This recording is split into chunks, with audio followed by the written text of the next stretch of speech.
Hi, good morning from London. Sustainability, today has become the newest colloquial buzzword to be added to our vocabulary. But is that sufficient to ensure that our current needs are met in a way that don't compromise on the future generations' ability to meet their needs?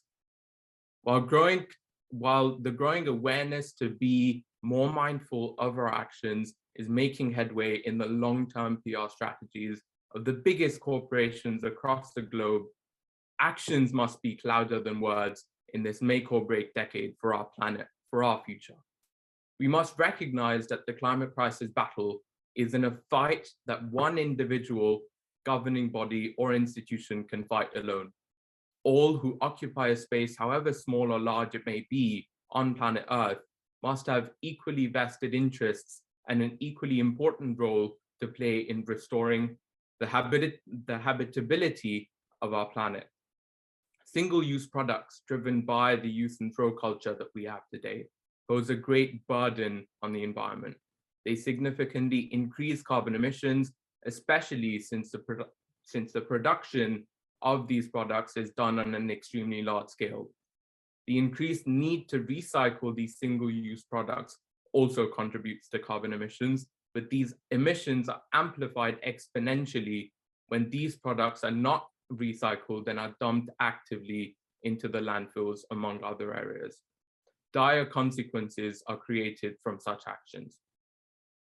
We are well aware of the plastic menace, but unfortunately today, the world is now facing or is battling a growing glass waste crisis. Glass not recycled generates 6 times the carbon emissions that recycled glass does. And glass, despite being reusable and recyclable, 100% reusable and recyclable, is not segregated anymore and is actively being dumped into the landfills with all the other solid waste, where it won't decompose for 1 million years. This is a phenomena that I was introduced to in my hometown, New Delhi. In India, about 55% of empty glass bottles end up in the landfills every year. India is home to the 7th wonder of the world, the Taj Mahal.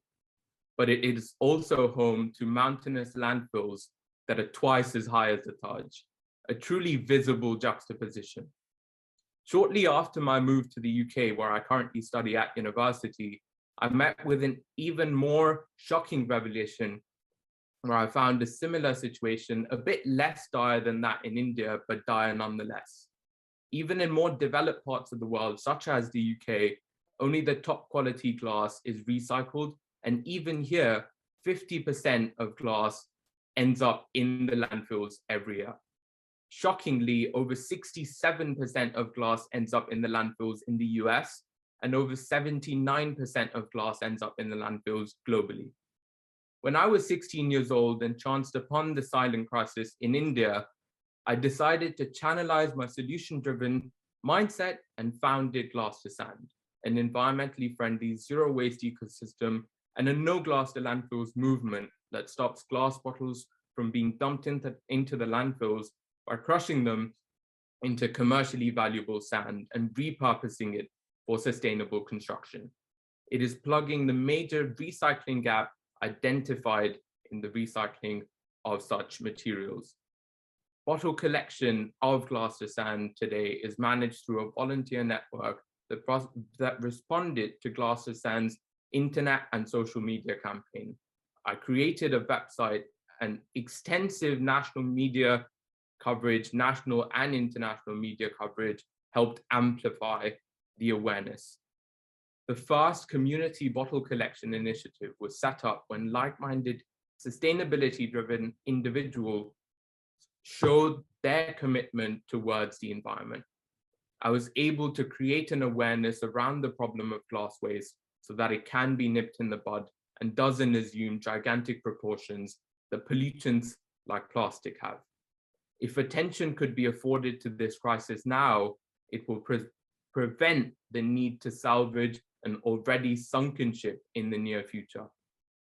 But despite all the effort, a school student trying to drive change isn't always taken seriously. Roadblocks appeared at every step of the journey, not just because of the red tape. A multinational even tried to take advantage of my initiative in expecting me to handle the conversion of a very dangerous glass composition that is actively not even allowed in some parts of the world because of how harmful it is for human contact. Convincing institutions was another challenge that had to be faced. I learned that some institutions, some organizations were only blowing the environmental trumpet for their image, but when the moment came for reckoning, they were unwilling to forego the tiny revenues that they would generate by selling waste glass. Self-belief, I believe, is key. What I learned is that you must never stop believing in yourself. You must muster the courage to maneuver through hurdles to chart the way forward. Seeking support is a good direction and is a step in the right direction, and finding a good mentor will leave you in a very good stead. Against all odds, Glass to Sand has already managed to stop over 20,000 glass bottles from entering the landfills, crushing them into over 12,000 kilograms of high-grade silica sand. Over 1 million web hits and social media likes and views across Glass to Sand's channels were counted. All of this has been possible through the untiring efforts of the 250 plus collection volunteers who are active on the Glass to Sand network today. And of course, from the support partnerships with 17 diplomatic missions and institutions in Delhi that Glass to Sand has stitched.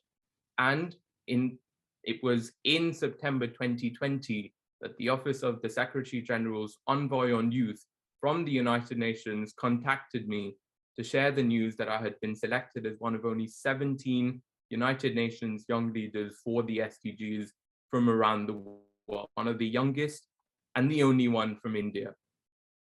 This 2-year honorary appointment recognizes my contributions to SDG 11, particularly sustainable cities and communities, my work through Glass to Sand. I believe that this is only the beginning, a beginning built on great promise. For me, it's not just about optics and acoustics. I didn't want to be another nodding head in a numbered strike or draw attention through blank signposts, but wanted to instead afford real solutions. If I look back, my journey with sustainability thus far has been one full of learning. When I started, I didn't believe that I could change anything or leave behind even a lasting impact. But this initiative was only my modest attempt to make a difference in my immediate community. With honest intent, I was able to present a new perspective. I learned through my experiences that you can't just wait for something to happen.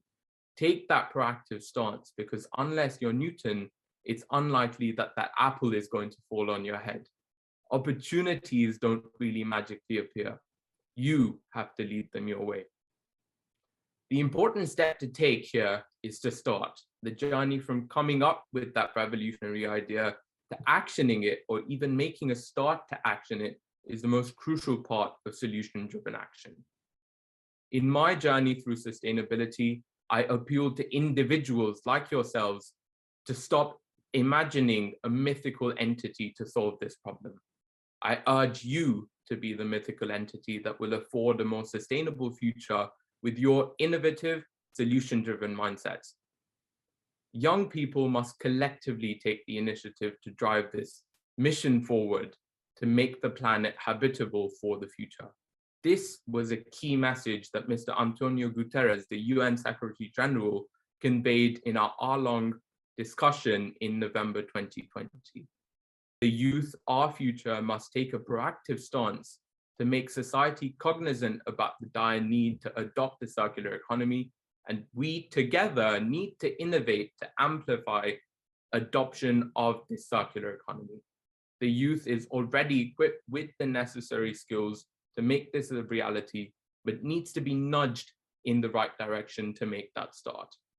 As a UN Young Leader for the SDGs, I have channelized my energies on encouraging youth action, portraying my work as a testament to early action around climate action. If I can, you can. Sustainability can't be played game theoretically. Polluting may be that dominant strategy due to the one person not being able to make a difference theory, but it is not the strategy we can afford to adopt to ensure the survival of future generations. We must fight the odds and imbibe a drive to chart a meaningful avenue to drive change ourselves that others can be encouraged to join. Climate change is real. It is our collective problem, and we must face it now together. And I look forward to driven young people such as yourselves leading the way in healing our world, making it a better place, making the words from one of my favorite Michael Jackson songs come to reality. Thank you very much for listening.